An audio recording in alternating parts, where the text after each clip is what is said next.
And my question is, on a practical level, where do you see the most practical place to put your energy? I mean, tonight I feel in overwhelm, like I feel like it's too big, it's too much to even make a dent in. The way things change is because lots of people are working all the time. And, you know, they're working in their communities or in their workplace or wherever they happen to be, and they're building up the basis for popular movements which are going to make changes.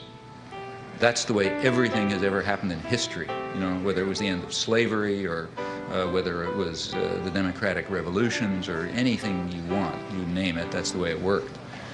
You get a very false picture of this from the history books. In the history books, there's a couple of leaders, you know, George Washington or Martin Luther King or whatever. And I don't want to say that those people are unimportant, like Martin Luther King was certainly important, but he was not the civil rights movement. Martin Luther King can appear in the history books because lots of people whose names you will never know and whose names are all forgotten and who may have been killed and so on were working down in the South. Hi, I'm Liam Collins, and I'd like to introduce you to my CEP senior project, Point Defiance. Point Defiance is a podcast miniseries available everywhere that details 6 protests that have happened in Washington State's history. First, there's a narrative segment where I detail the context, background, and history of the protest. After that, I talk to a local historian or someone who's involved in the protests themselves, and together we talk about why the protest mattered, why it was important, and how it's led to the world we live in today.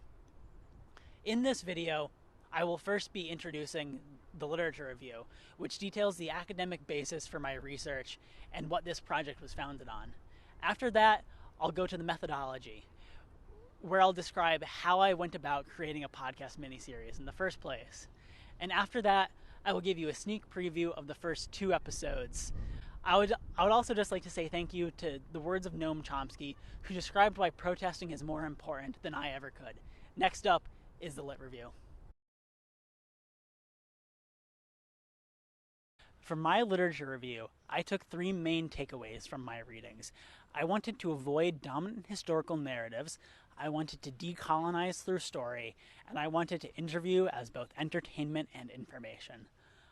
Avoiding dominant historical narratives is learning more than what we are told in boring classrooms. Through my podcast, I wanted to overturn the great man theory of history, which tells history like a disconnected story of different men doing different things throughout history that shape the world we live in today.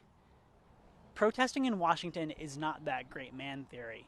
That is why I avoided stories about Vietnam-era UW protests and the WTO protests, which were overwhelmingly white and male. Those readings on the WTO, though, were not written by a single author. Instead, they were a collective.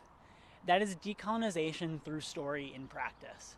I looked at research on the practice of indigenous storytelling and how that is seen as a gift from the one sharing to the entire community listening.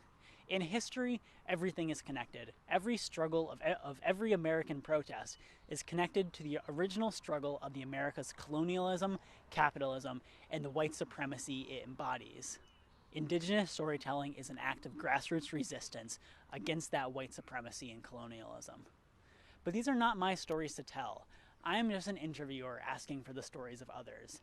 The last section of my lit review is how I wanted to create a more equitable ethnographic research basis, and how to balance interviewing as both entertainment and information. For starters, sharing the trauma of marginalized people is not entertainment for me to share, for me to take lightly. It is stories that belong to people, and that is why I centered my podcast around interviews, so people can tell their own stories, not through my lens. It is my responsibility to make sure the interviewee is at ease and actively having a good time, which leads to a more entertaining podcast and, as I learned through my research, a more accurate one, as people's memories sharpen when free of stress. This is what my literature review has been based on, avoiding the dominant colonial historical narratives and instead focusing on hearing the stories from the people whose lives make up the true people's history of Washington State. Next up is my methodology section, and for that I'm going to take you into my computer and give you a little tour about what it takes to make a research project podcast, and specifically show you around two programs that have made it possible for me, Zoom and Audacity. So I will flip this camera around and take you into my computer itself. So now you're here on my computer with me, and I just wanted to share my screen real quick and walk you through what it takes to make a podcast. The first thing, which is endemic to any research project in general, is a lot of files and a lot of work that goes on in the background and never gets seen by anyone. And that's a mix of Google Drive and physical things on my computer itself that are more data intensive and are beyond the capacities of my computer by any means. And how do I keep that all organized when I'm making any number of episodes?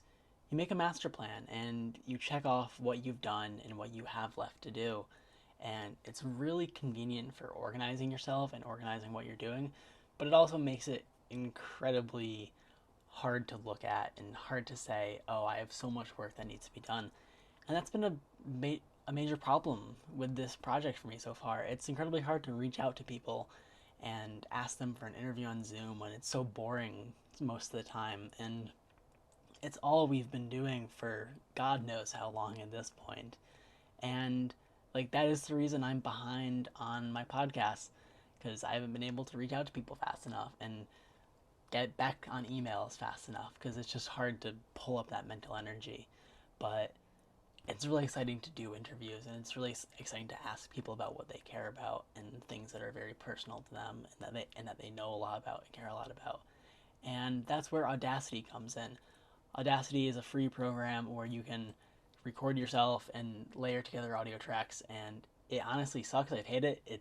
It's lost a lot of my audio a lot of different times. I've had to re-record a lot of different things, but it's free and it works and it's simple to use, and if it wasn't for it, I couldn't complete my project. So all in all, the methodology for making a podcast is complex. You have to keep it organized. You have to keep yourself organized. You have to know that there will be difficulties in dealing with people and dealing with the outside world, and then difficulties in dealing with yourself and knowing that you have to give yourself some freedom and some knowledge that you're going to mess things up and you're going to be slow along the way. But knowing that even though the public is going to see this, you just have to trust that you're doing this work for a reason, and that the reason is that people are going to learn something and people are going to like it. And so far, I've been really lucky to have a lot of positive feedback and a lot of constructive feedback, as well as what I can do and how I can improve. And that's what the methodology is for. That's what all of this is for, so you can track what you're doing and improve and do better in the future. And that's what this has set me up to do.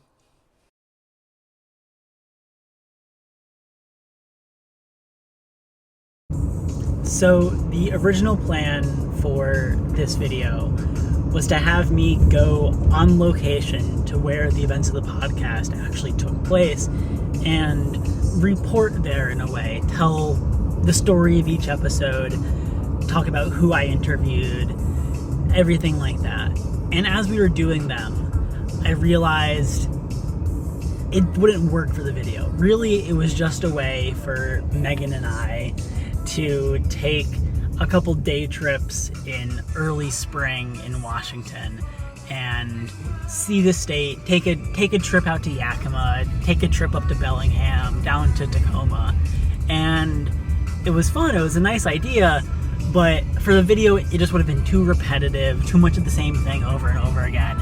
And really, why would I tell you about the podcast episodes when I just want you to listen to the podcast? So instead, I'll just show you a clip from the video that I recorded in Bellingham, and then a audio clip from the podcast that I recorded with Harjap Graywall, episode 1, just to give you a little teaser about why you should go and listen to that. And then I will also share with you a little video clip from our excursion out in Yakima, and an audio clip from episode 2 with Rick Baldas talking about the anti-Filipino riots in the 1920s in the Yakima Valley.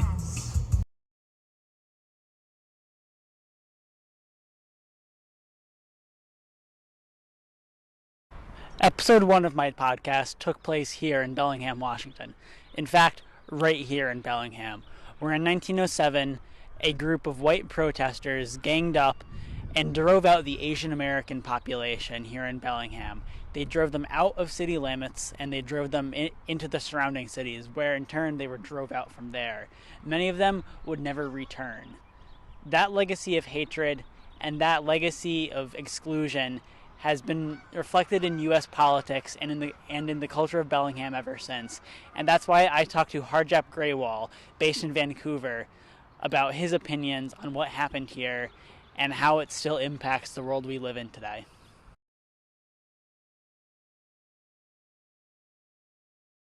Episode 3 of my podcast takes place here in Yakima, Washington, where over the course of the 1920s, the rising second wave of the Ku Klux Klan took force here in the greater Yakima Valley through a series of both illegal and legal actions against the local Filipino farm worker population. They were emboldened by national films such as Birth of a Nation, and they passed both federal and local exclusion acts, limiting immigration and limiting the types of jobs people can take.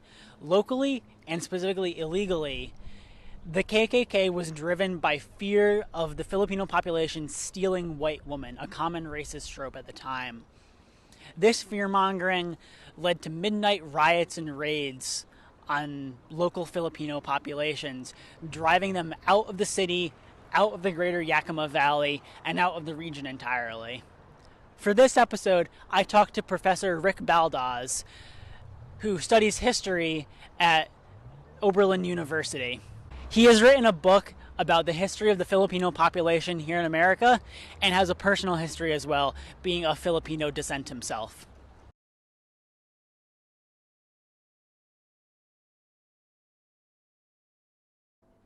Thank you everyone for watching my video for my CEP senior project. I would like to extend a special thanks to Andrew Hedden, Megan Herzog, and everyone else in the CEP community who has helped me with this project along the way. It has been an absolute pleasure sharing what's important to me about protesting with all of you and all of the listeners. And if you've watched this and this sounds like an interesting thing that you want to listen to more of, check the link in the description to listen to Point Defiance on your own time. And if you don't feel like doing that for any means, search up Point Defiance in iTunes or Spotify or wherever you listen to podcasts. Thank you everyone for watching, and goodbye.